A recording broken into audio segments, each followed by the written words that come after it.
Welcome. We are about to go on a tour of the most fascinating and honestly, the most complicated place on earth, your own mind. Now, this isn't going to be some stuffy lecture. Think of it more as a personal journey, a way to understand the why behind everything you think, feel, and do. Ready to dive in? I mean, really think about it for a second. Why do you suddenly get a craving for pizza at 10 p.m.? Or why is it that you feel super energized around some people but completely drained by others? Why did you even click on this explainer? Well, questions just like these, they're the beating heart of psychology. All right, to even start answering those questions, we first need to look under the hood. We've got to understand the fundamental operating system that's running the whole show. So let's take a look at the basic blueprint of your mind. So what even is psychology? Well, yeah, the official definition is the scientific study of the mind and behavior. But a more helpful way to think about it is like a toolkit. It's a set of tools that lets us unpack why we, and everyone around us, think, feel, and act the way we do. Okay, imagine an iceberg. Your conscious mind, what you're actively thinking about right now. That's just the tiny little tip you can see above the water. The real action is happening in the subconscious. That's the massive, hidden part below the surface. And it's running all the automatic stuff, your habits, your gut feelings, those deep-seated beliefs you don't even know you have. It has a huge influence on your daily life, and most of the time you don't even realize it's happening. So, we've got the mind's general operating system down, but how does that system create your unique identity? Let's zoom in a little closer on the architecture that makes you, well, you. This is where we get into the science of personality. Your personality isn't just about being shy or being the life of the party.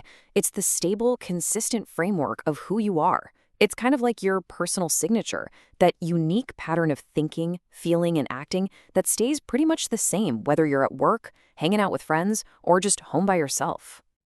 Now, a really common way to look at personality is through the whole introvert versus extrovert lens. And the key thing to remember here, it's all about where you get your energy. Extroverts, they tend to recharge their batteries by being around other people. Introverts, on the other hand, recharge by spending time alone.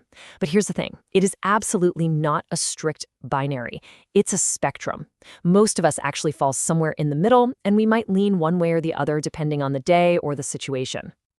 So to get a more detailed picture, psychologists often use what's called the Big Five model. It basically breaks personality down into 5 main ingredients. There's openness, which is all about your curiosity and imagination. Then conscientiousness, that's how organized and dependable you are. We already talked about extroversion, where you get your energy.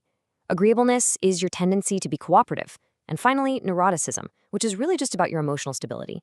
Just think of these as the primary colors of your personality. They all mix together to create your own unique shade. Okay, so we've looked at all the internal wiring, but what happens when we take that wiring and plug it into a social network?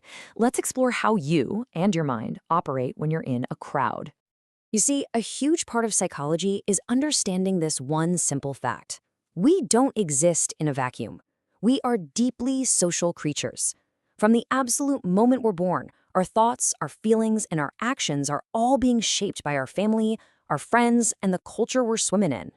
And this right here is a perfect example of one of the most powerful social forces out there, peer pressure, or what scientists call conformity. It can feel invisible, but it usually follows a simple pattern.